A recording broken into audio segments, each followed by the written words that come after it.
We're going to start simply. What keeps you awake at night?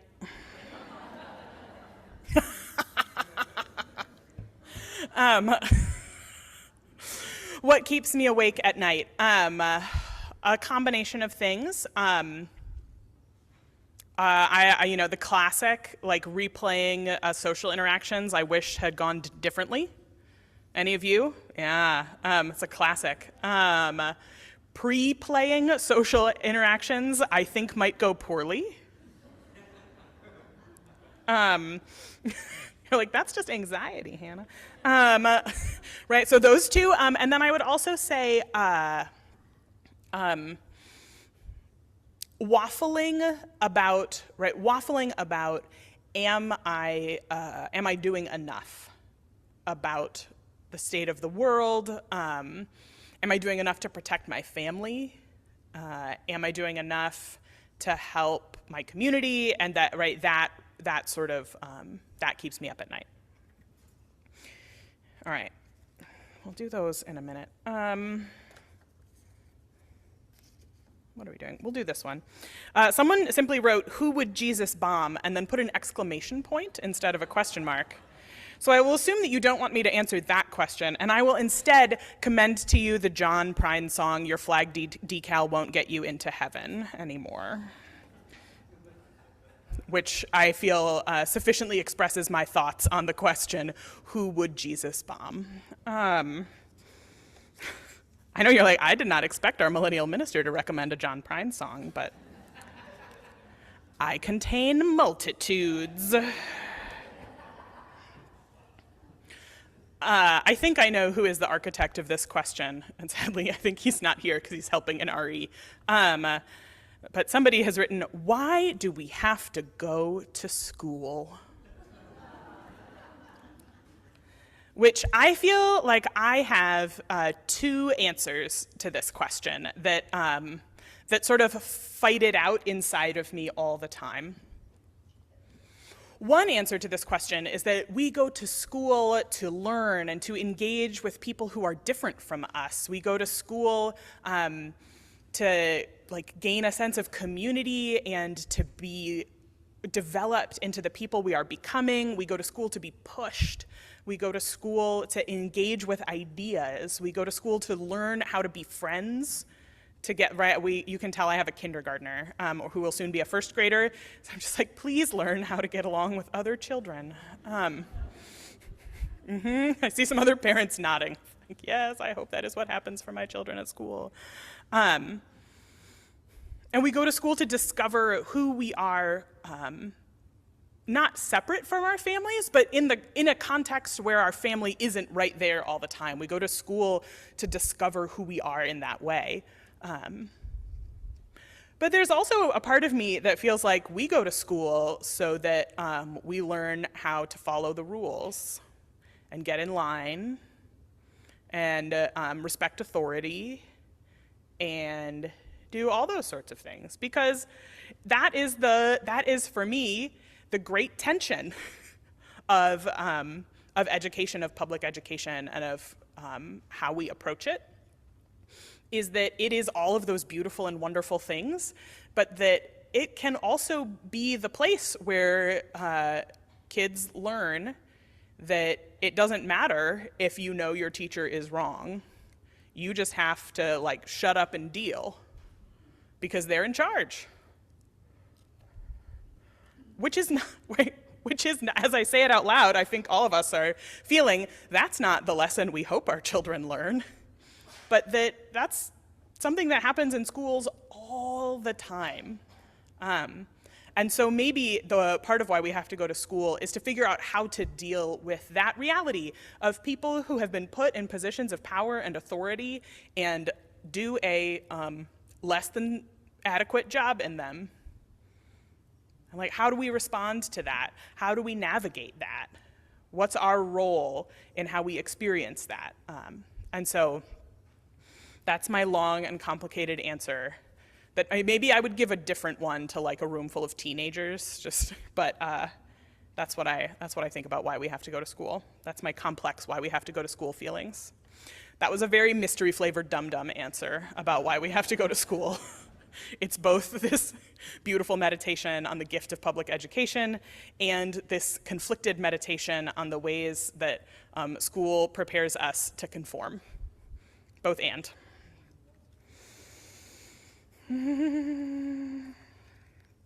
Okay. Another lightweight. You ready? How do I love all the people I have come to hate?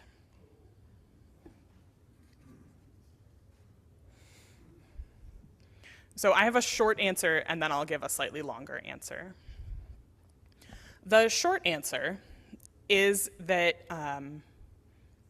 you don't.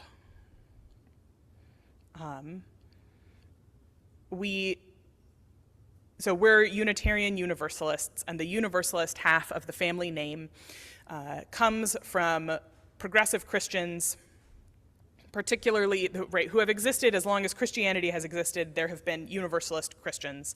But the Universalists who gave us our family name particularly came out of the Second Great Awakening here in America, the time around where what would become the American evangelical movement was beginning, and Christians were getting in touch with their feelings, which, given the Puritans was probably, it was a good thing. It was not inherently a bad thing for religious people to get in touch with their feelings. And the Universalists got in touch with their feelings and realized that if God really was so loving, God would never condemn anyone to hell permanently. And what that actually means in practice is something our religious ancestors fought over for a long time and still fight over in some ways. But at the core of it is this idea that we are loved, and so we love the world, and we live our love in the world.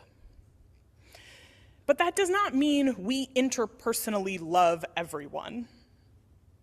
And the way that I, as a sort of theist, humanist, Unitarian Universalist, the way I sort of describe this is that I'm really glad that God loves everyone, because I don't. And I can't. That's not a reasonable expectation. It's just not. And it's sort of, sometimes I think it's hubris to assume that an individual human being is capable of so much personal growth that they can love everyone they encounter, including people who have harmed them or harmed the people they love. I just don't think we're capable of all that. But that I think we have a theology, and I have a theology, that even if I cannot love that person is loved. But that I don't have to do all of it myself. And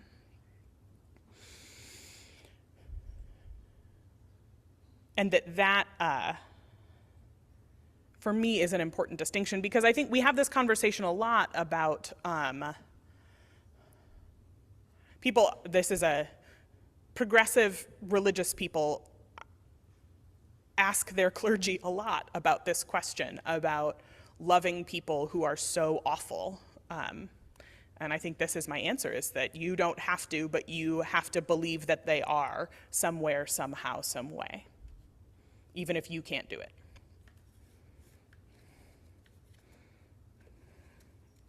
Okay, wait, there we go.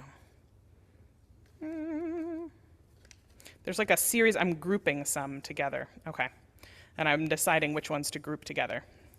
There's a series. Okay, we'll do that one next. So, we have a series of questions. We have, what can we do now to help protect marriage equality and trans rights? We have, do you think this city-state country world will ever become the loving, caring place it should be? And then we have, what can we do to stop the march toward dictatorship? And some of these are more existential and some of these are more practical, but for me they're all sort of wrapped up together in what I would call our sort of WTF feeling about the world this moment. about like what is happening in it and what do we do about it. And I think that there are lots of people who have much smarter political analyses than I do. I'm not a policy wonk. I'm not a political analyst. I'm engaged in the political process, but I'm not like a real political junkie by any stretch of the imagination. And so I feel like my answers are about how we build community that runs counter to the things that are problematic in our world rather than sort of specific political actions or policy positions that work on them. And I think that for all of these, right, what are we going to do? What can we do about trans rights? What can we do about marriage equality? What can we do, like, will this place ever become the thing we want it to be, right? Will the world we believe is possible ever come to pass? And then the $1,000,000 question right now, what can we do to stop the march toward dictatorship? And there's a few things that I think address all of these. One is that I think we need to befriend discomfort. That the place we have ended up in, right? We didn't end up here by mistake or by chance. We ended up here because people worked really hard to put us here. Not you all, but other people worked really hard day and night, year after year, decade after decade. People worked to make the political reality we are living in. And that the idea that we are just going to keep doing all of the same things we have always done, I don't think that's going to work. I don't think that's what's going to get us out of that. That's not going to shift the narrative enough. And so, but that is uncomfortable. The idea that the shape of institutions, the shape of our community landscape needs to change radically, even if it's a radical change that builds us into a more loving, more egalitarian, like more beautiful community, change is uncomfortable. My favorite fact about Northeast Wisconsin is that, and I thought this was sort of apocryphal, and then I confirmed it with someone that it's real, that nationwide chains test product changes here because we are so change averse that if we will accept the product change, literally anyone will. And then I asked my own heart, I was like, is this what I felt when someone told me Culver's had new chicken sandwiches? Am I part of the problem? I just want the same spicy crispy chicken sandwich I got in high school. Right, that we have to befriend discomfort. We have to be willing to not know, to be uncomfortable. And the other is that we have to be willing to be in relationship with people.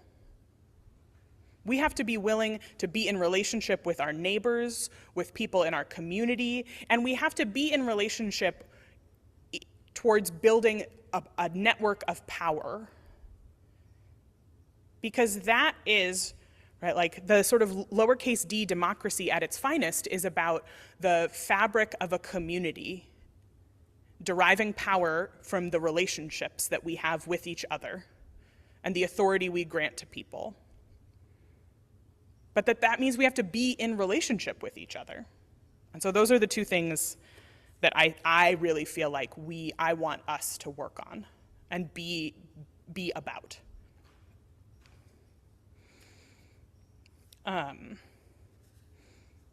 Okay.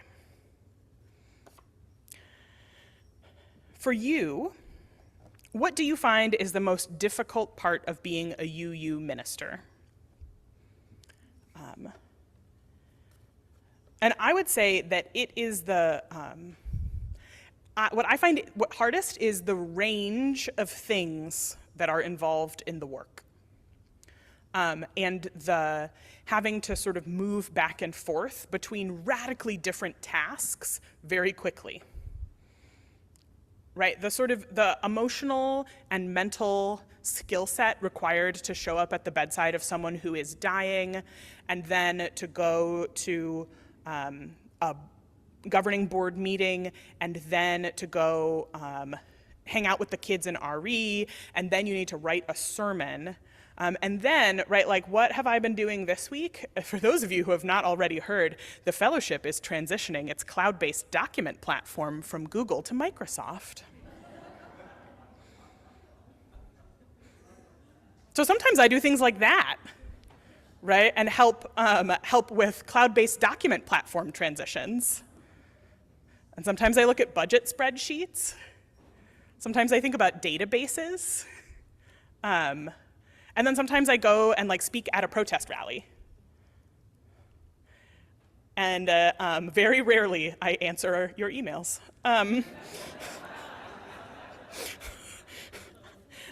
It's not personal. And if you have ever waited for a response from me, feel free to send again.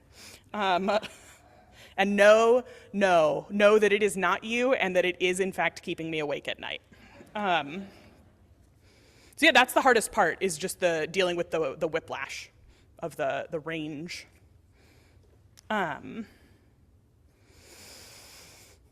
Okay, where do you find hope? I find hope in human relationship. I find hope in seeing what's possible. I find hope in seeing what happens when we come together as a community. I found so much hope at the picnic a couple weeks ago. It was 1,000,000 freaking degrees, y'all. I just wanted to eat watermelon and never be outside again. And there were like 100 of you, and you all just showed up and made it happen. And I'm so grateful for all of you that really was a moment of community. Doesn't have to be complicated. It just has to be real. And that's where I find hope. And I find that here at the fellowship. I find that I organize with a group with Hate Free Outagamie, and I'm on their organizing committee, and I'm regularly one of 2 people over 30 in the room, which is a different vibe than here at work.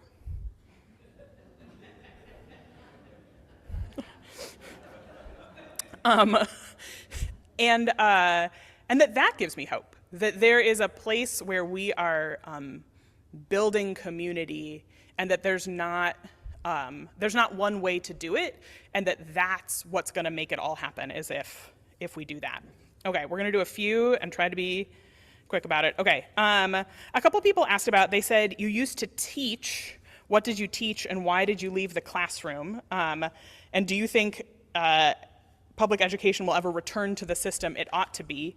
That's like a big ed policy question that I cannot, oh my goodness, the new Packers CEO is named Ed Policy, which, as a person who used to be in education, it took me, I was so confused about some newspaper articles for 3 weeks. All right,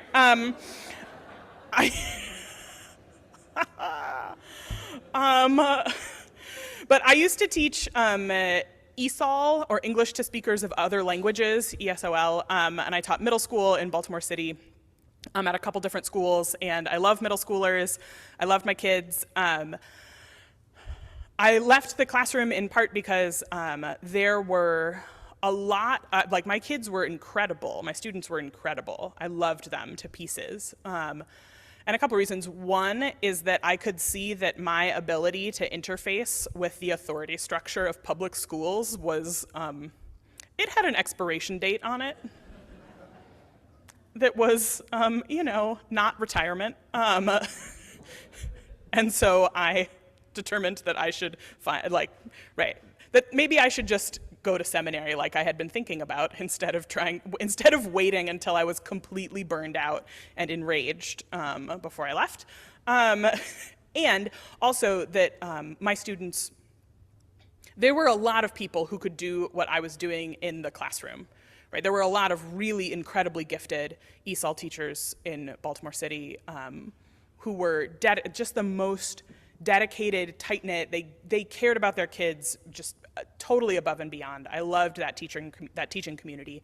But that I also saw that the world was not prepared for who my kids were, which were recently arrived refugees who were growing up in Baltimore City. And the world was not ready for the leadership of the other kids in the school, right, who were mostly Black, almost exclusively at the schools where I taught.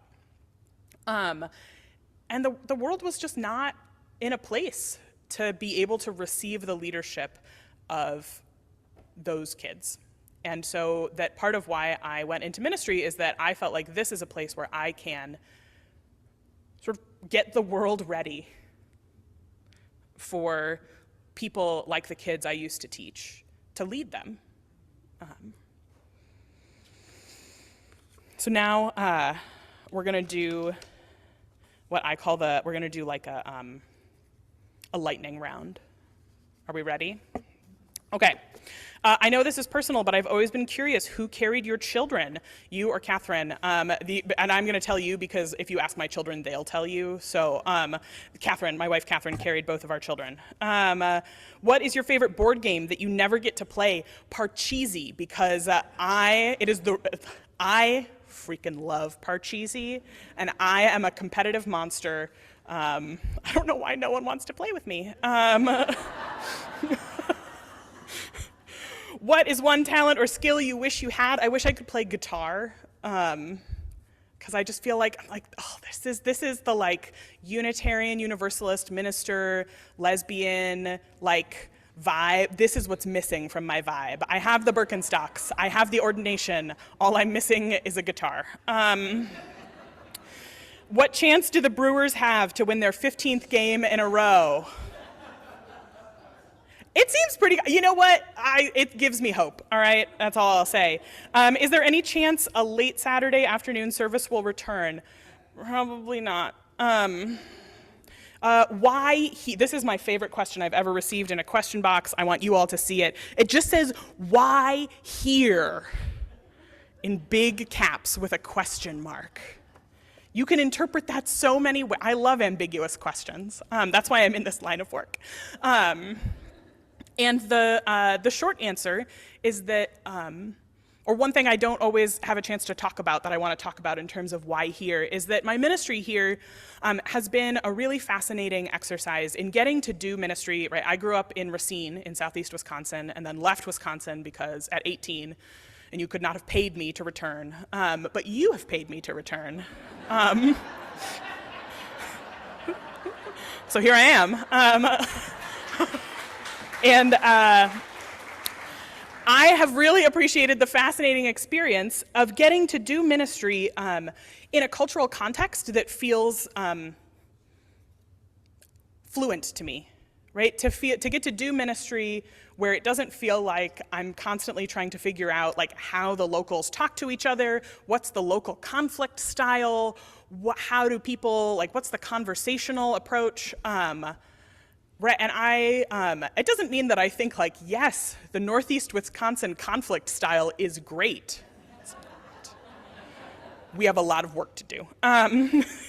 But I get it, and that's been a real gift to feel that way in ministry, which is an experience I've never had before. So thank you.